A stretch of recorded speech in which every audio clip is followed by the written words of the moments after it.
이사야 12장 4절부터 6절 말씀 봉독합니다. 이사야 12장 4절부터 6절 말씀 같이 봉독합니다. 그날에 너희가 또 말하기를 여호와께 감사하라. 그의 이름을 부르며 그의 행하심을 만국에 선포하며 그의 이름이 높다 하라. 여호와를 찬송할 것은 극히 아름다운 일을 하셨으니 이를 온 땅에 알게 할지어다. 시온의 주민아 소리 높여 부르라. 이스라엘의 거룩하신 이는 너희 중에 크심이니라. 아멘. 오늘 말씀은 돌아와 회복된 남은 자들이 열방에게도 여호와를 찬양하도록 선도한다는 말씀을 내용으로 하고 있습니다. 돌아와 회복된 자들이 그냥 자기들만 은혜 받고 사는 것이 아니고 열방 가운데 여호와를 이제 알리는 일을 하게 될 것이다 라고 말씀하는 것입니다. 이것은 열방 가운데 알린다고 하는 것은 나중에 복음을 온 세상에 전파하는 그 일하고 그 말씀과 연결이 되는 것입니다. 첫째는 만국 중에서 여호와께 감사해야 한다 했습니다. 4절 말씀입니다. 여호와께 감사하라 라고 했습니다. 열방 가운데 하나님께 받은 은혜를 감사해야 합니다. 어떻게 해야 감사하는 것입니까? 먼저 하나님의 이름을 외쳐 부르는 것입니다. 그의 이름을 부르며 라고 했습니다. 큰 소리로 하나님이 어떤 분이신지 공포하는 것입니다. 그리고 하나님의 역사하신 일들을 열방 중에 공표하는 것입니다. 그의 행하심을 만국 중에 선포하며 라고 했습니다. 여호와께서 이스라엘 백성에게 행하신 구원의 역사뿐만 아니라 온 우주의 주권자로서 행하신 일들을 만민 가운데 알려야 한다는 것입니다. 마지막으로 하나님의 이름이 높으심을 선포하는 것입니다.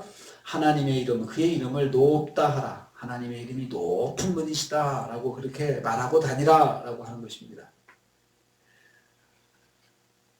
어떤 세상의 어떤 것과 비교할 수 없이 탁월하신 하나님이심을 간증하는 것입니다. 하나님은 어떤 인격적 피조물보다 높으신 분임을 알려주어야 한다는 것입니다. 하나님이 이런 분이시다 라고 이제 자기들이 체험한 그 하나님을 세상 가운데 가서 말을 하고 다니라는 것입니다.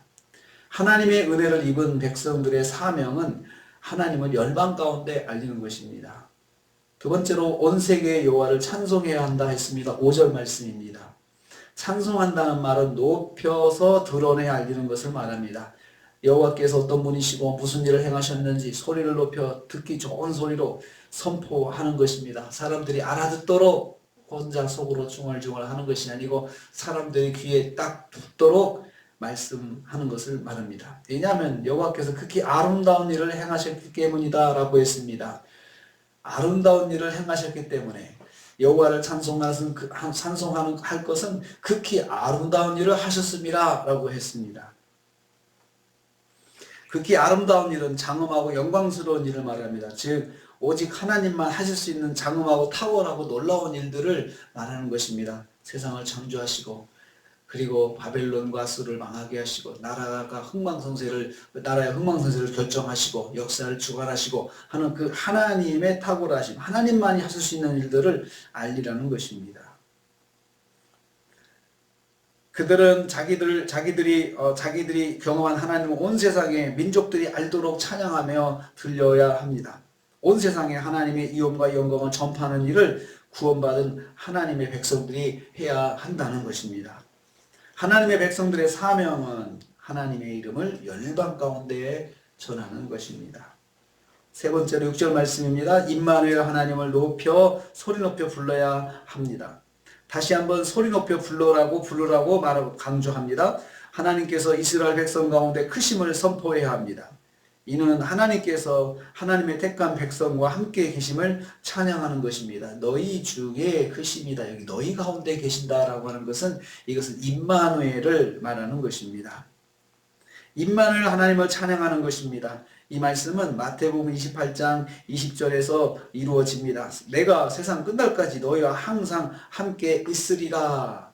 하나님이 우리 가운데 계시다. 하나님이 우리 가운데 계신데 하나님 얼마나 크고 높으신 분인지 우리는 다 말로 표현할 수 없다. 이렇게 말하고 다녀야 한다는 것인데 그것이 바로 마태복음 28장 20절에 너희와 항상 함께 있으리라는 말씀으로 이루어지는 것입니다. 함께 하신 하나님께서 성육신에서 자기 백성 가운데 거하신다. 요한복음 1장 11절 말씀하고 있습니다. 그리고 또 하나님께서 교회를 거룩하게 하신다. 그렇게 또 말씀하고 있습니다. 고린도서 3장 16절 말씀에 너희 몸은 너희 가운데 계신 성령의 전인 줄 알지 못하느냐. 너희 가운데 계신 성령으로 우리 가운데 함께 하시면서 우리는 거룩한 교회다, 거룩한 성도다라고 하게 하신다는 것입니다. 하나님은 성령으로 성도 안에 거하십니다. 우리 안에 거하시면서 우리가 어떤 하나님의 자녀인지 우리에게 알려주십니다. 그리고 우리의 사명은 우리 안에 거하신 성령께서 주시는 대로 우리가 그냥 우리만 은혜 받고 마치는 것이 아니고 우리가 하나님을 증거하는 삶을 살아야 한다는 것입니다. 그래서 임마누엘로 함께 하시는 하나님이 끝까지 계시는 것은 우리가 이 사명을 감당할 수 있도록 도와주신다는 것입니다. 너희 중에 하나님이 계신데 얼마나 크신지 선포하라 말씀했습니다. 우리 안에 하나님이 계신다. 성령으로 함께 계십니다. 오늘도 함께 하시는 임마누엘 우리 주님과 함께 동행하시면서 오늘 하루도 말씀 안에 순종하시는 승리하시는 저와 여러분 되시기를 주님의 이름으로 축복합니다. 주님 감사합니다.